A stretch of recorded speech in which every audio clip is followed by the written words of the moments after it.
Good morning. What is precious to you?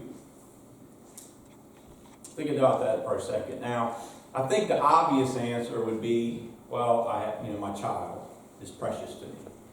Maybe a loved one, family member, close friend, brother or sister, right? Precious to me. I think a lot of other things that we think is precious, maybe a family heirloom. Okay, something that your mom or your dad gave you or passed down through generations. Could be a piece of jewelry, could be who knows what. What do you keep close? That word precious. That word precious to me means something that you kind of protect or keep close above all things, right? You keep it safe. You don't leave it laying around. You put it someplace. If it's a person, you're always in contact with them. You try to keep that person as close as you can, right? You're always checking on them. Today we're going to spend some time in Hebrews.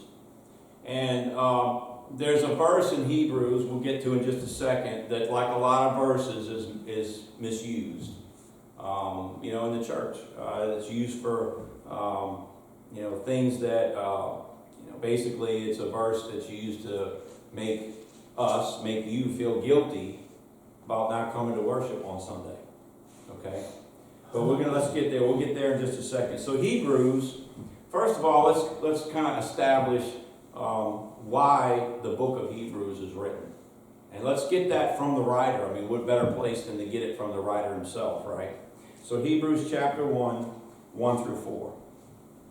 Long ago, at many times and in many ways, God spoke to our fathers by the prophets. But in these last days, he has spoken to us by his Son, whom he appointed the heir of all things, through whom he created the world. He is the radiance of the glory of God and the exact imprint of his nature. He upholds the universe by the word of his power. After making purification for sins, he sat down at the right hand of the Majesty on high, having become as much superior to angels as the name he has inherited is more excellent than theirs. Notice how the letter begins. There's really no introduction, right? Most letters that we read in the Bible, in the New Testament, have admonishment. Thank you for, I think of you always. I think and praise you. I pray for you for the things that you've done. All those sort of stuff. Well, there's none of that in this letter. He just goes right to the meat. He is just right to it. So let's look a little bit further and see if we can see what this is about. Why is he just jumping right in like that? Hebrews 2, 1 through 4. Hebrews 2, 1 through 4. Therefore, we must pay closer attention to what we have heard, lest we drift away from it. For since the message declared by angels proved to be reliable, and every transgression or disobedience received a just retribution, how shall we escape if we neglect such a great salvation? It was declared at first by the Lord, and it was attested to us by those who heard, while God also bore witness by signs and wonders and various miracles and by gifts of the Holy Spirit distributed according to his will. So what is the topic, if you will, of this letter? It seems like there's people that are drifting from the faith. There's people that, he says that, how shall we escape if we neglect such a great salvation? He talks about, it was preached to us it was talked about by the prophets. Okay, it was talked about, it was taught to us, and even God himself in Jesus displayed it. That the gospel this is the true gospel. So we have no excuse, right? But at the same time, there's people that are drifting from the church. So let's jump ahead, and here's the verse that I was talking about. This is Hebrews 10:25. Hebrews 10:25. It says, not neglecting to meet together as the habit of some, but encouraging one another, and all the more as you see the day drawing near. So, when you read that verse, and obviously the first thing that's obvious is that it's an incomplete thought, right? It's an incomplete sentence. But yet people will take that, and it's talking about, is he talking about the assembly? Is he talking about our worship here on Sunday? Is he saying, he says, not neglecting to meet together? Okay? Is he saying that it's wrong to miss church? Is that what he's saying? I've sat through sermons and Bible classes that's what was taught. That it's wrong to, that they'll use that, like I said before, for a lack of a better phrase, to make you or us feel guilty about not coming to church for whatever reason. It's used to, I believe in a poor way, encourage attendance. Okay? Is that what the writer intended? Is that what he's talking about? Let's take a look. These verses from Hebrews chapter 10 kind of sum up where the writer's been going, from chapter 1 to chapter 10. It's going to kind of sum this up in Hebrews 10, 11 through 18. Hebrews 10, 11 through 18. It says, and every priest stands daily at his service, offering repeatedly the same sacrifices, which can never take away sins. But when Christ had offered for all time a single sacrifice for sins, he sat down at the right hand of God, waiting from that time until his enemies should be made a footstool for his feet. For by a single offering he has perfected for all time those who are being sanctified. And the Holy Spirit also bears witness to us forever, saying, this is the covenant that I will make with them in those days. After those days, declares the Lord. I will put my laws on their hearts and write them on their minds. And he adds, I will remember their sins and their lawless deeds no more. Where there is forgiveness of these, there is no longer any offering for sin. What he's saying, he's summarizing here that under the law, the priest had to go into the temple, and you had the most holy place and the Holy of Holies and so forth, and go through all these rituals of sacrifices and the offering of blood, okay, for the sins of himself as well as the people. And he's saying that under that law, that there was no real atonement for sins because people would just constantly do the same thing over again. And then, of course, you had the Pharisees and the Sadducees that just kind of rewrote the law to kind of make it suit them, okay? He's saying that, but now, you know and you understand because you've been taught, you've seen it with your own eyes. A lot of people there knew Jesus. They saw his miracles that he did. They were witnesses to his sacrifice, okay? That there is one sacrifice for all time, for all people. And I love this thing that, one of my favorite verses in the Bible is 17. It says, I will remember their sins and lawless deeds no more. And I always go to that because I'm pretty forgetful. I think a lot of us as we get older, and I don't know if it's old age or it's just we got so much going on in our mind, but we're just forgetful. Because we forget things, right? God says he will remember it no more. Can you do that? Can you not remember something?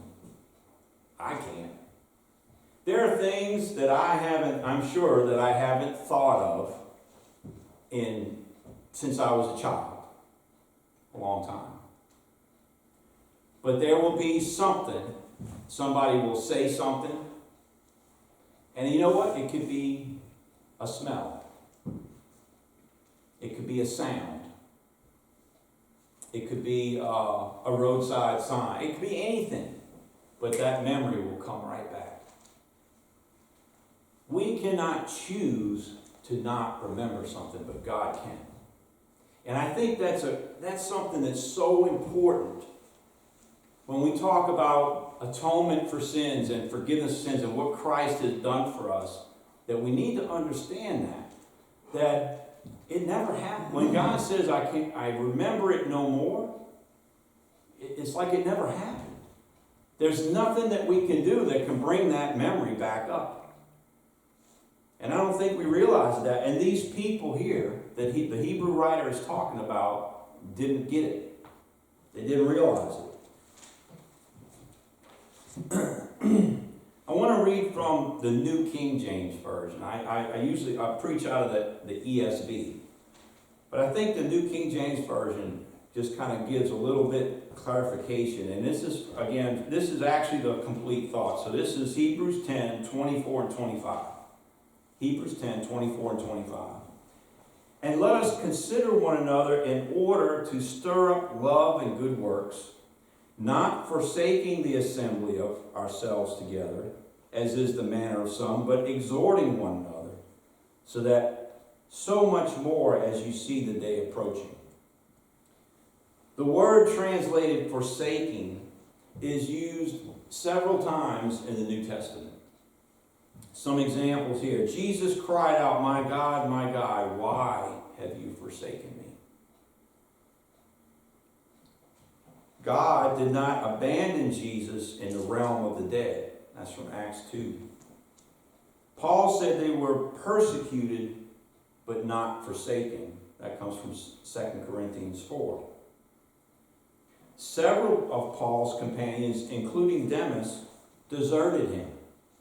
That's from 2 Timothy 4. God promised, I will never leave you nor forsake you. And that's from Hebrews 13. So that word translated different ways, but that same, Greek word, if it's from the New Testament, that word forsake carries with it the idea of abandonment or desertion. Okay? It makes perfect sense in the context of being told abandoning Jesus would be the worst mistake anyone could ever make. It seems some of the Christians in that congregation had already made it their manner of life to abandon or turn their back on and desert the church. So think about that. We're not talking about not showing up on Sunday because you're sick. Or maybe you got family that came in from, wherever. I don't know. You fill in the blank. Because we've all done it, right? We've all done it. We've made a choice not to come to church on Sunday or Wednesday or whatever it happens to be. But again, is that all that he's talking about? The Hebrew writer is telling them to grow closer together. He's telling them to figure out ways to rekindle the desire in each other to love and do good works. See, that's why verse 24 is so important. Look at that again. Verse 24, it says, and let us consider one another. Let us think about each other. Right? Let us think about each other in order to stir up love and good works. We should be thinking about things, first of all, to love one another. Do we care for each other? Do we stay in contact? Do we pick up the phone? Do we make a visit? Do we send a text message? I mean, today with technology, there's multiple ways of doing it, right?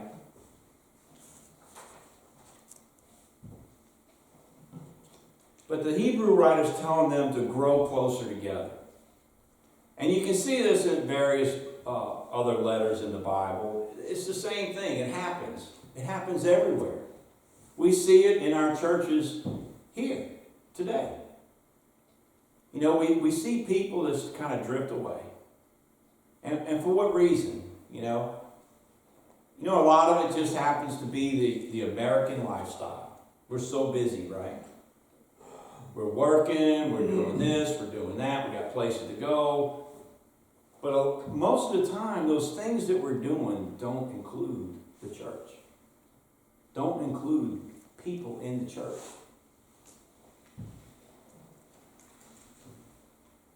Does this passage mean the church should meet together, gather together, and assemble together? Absolutely. That's what it means to be the church. At some point, when you become a Christian, hopefully you start to realize that, yes, your life is centered around those people. Those are your friends. Does that mean that you have to surrender everything else? I can't answer that question. In some cases, maybe you do. Maybe because of the friends you have, the life you lead, maybe you have to sever yourself from that.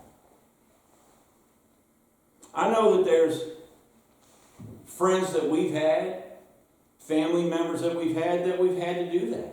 We've had to separate ourselves from them. Some people, maybe not so much. But the thing is that does the church get first call? Let's put it that way. When you're looking for something to do, someplace to go, somebody to visit, somebody to have dinner with, does the church members, are they the first ones you think about?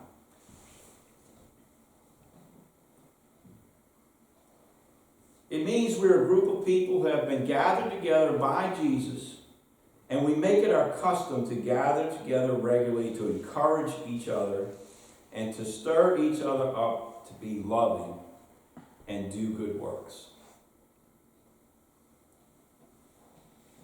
I don't think it's fair to call missing a service forsaking the assembly. See, the writer's talking about a bigger problem. He's not talking about encouraging attendance on Sunday morning or Sunday night or Wednesday, whatever it happens to be. He's talking about a bigger problem. He's talking, and look, let me ask you this. Do you see it in our churches today? Do you see this problem in our churches today where people come on Sunday but they have nothing to do with the church the rest of the week? Maybe on Wednesday and Sunday night. In fact, there are folks that say that they think that they've checked the box. If they go to Sunday morning worship, Sunday evening worship, and Wednesday Bible class, oh, we're good. We're members of the church. But the rest of the week, the rest of those days, they're absorbed by the world. And they're friends from that old man's life, if you want to put it that way.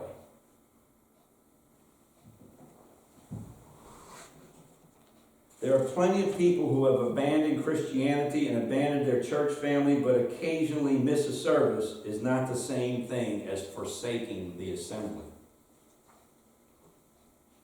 Here's an example that I found. Think of it this way. I have a lot of work to do at the office today if I had a job. But if I had a job, I'd have a lot of work to do today. And I'd probably have to miss dinner with my family this evening. It's disappointing, but it does not mean that I've made it my custom to abandon eating with my family. There are certainly some men who have abandoned, forsaken, or deserted their family togetherness, but occasionally missing dinner does not qualify. In fact, it would be downright cruel to accuse a husband and a father of abandoning his family in a situation like this. Does that make sense? Similarly, it seems a vast exaggeration to accuse someone of abandoning congregational meetings because they were not present one week. Does this mean it's okay for church togetherness to not be a priority in our lives? Absolutely not. Being together with our church family should be of the utmost importance. Perhaps the more we focus on making our meetings a place where people are encouraged and stirred up to love and do good works, the more people will desire to come together. Think about that. The more we focus anytime we meet, whenever that is, whether it's Sunday morning or it's just us going to visit Rose or whoever it might be, or we're just getting together with somebody for dinner, if we take that time and make it a time when people are encouraged and stirred up to love and to do good works, the more people will desire to come together. It's something that, it's one of those things where you want it to be where you can't live without it. You don't want to go through life without the church.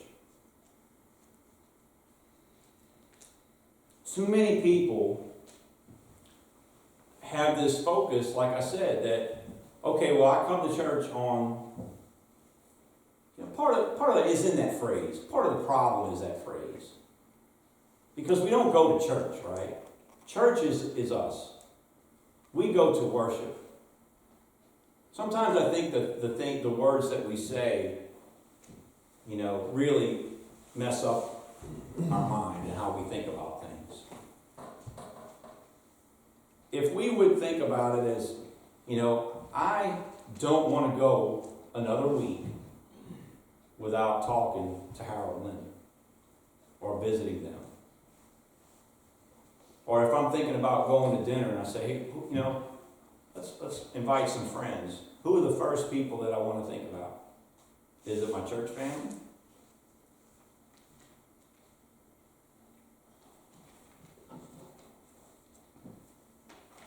We have, like I said, with technology, we actually have an app, right? GroupMe. And I'll tell you, it stays kind of dormant. What's really sad is that when you see the most activity is when something bad happens. Something happened and we need prayers, whatever. And I'm guilty of it. I do this, and that's where this, I'm going to tell you, that's where this lesson came from. I'm guilty of it. I almost look at my week as, okay, the next time I go to church is Sunday. I don't think about all the days in between where I could be with a church. And so that's something I would never want us, this congregation, to fall into that same pit that the Hebrew writer's talking about. Where we just drift away. And just take that sacrifice, that chance that we have, that hope that we have, that God will remember no more the bad things that we've done, the bad decisions that we've made, the evil things that we've said to people. I mean, how valuable is that to not remember those things? But we have to be the church. We have to stir each other up to love and to do good works together. Some of the best times, and I would think everybody in this room right now could relate to this. Some of the best times that I've had with my brothers and sisters and really getting to know them was working with them. Now, whether that was the extreme would be gutting houses and hanging sheetrock. But it could be something as simple as cleaning the church building together, cut the grass, you know, getting 2 or 3 people together and going to somebody's house and they can't do it anymore, and, you know, taking care of some things at their house. I seem to have become very good at setting toilets, just in case you're wondering. I'm very good at setting toilets. They don't rock or anything, but anyway.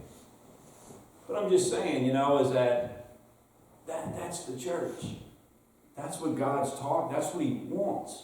He wants us to be together. And when you're working next to somebody, what are you doing? You're talking about life. You're talking about your kids. You're talking about your non-Christian family members and how that disturbs you so much. And how can we get that? What can we say to make a difference in people's lives?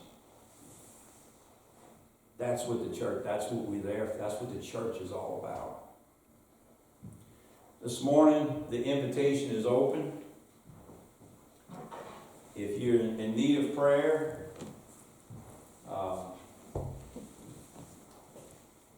I'm going to tell you, my invitations are not very good. I've thought about that. It's an invitation. It's a time where if you have something that you want us to pray with you about, you don't have to stand up right now and wave your hand. You don't have to come up front. But it's an invitation. It's an invitation for you to say to God, I need to change something. I need to talk to you about something.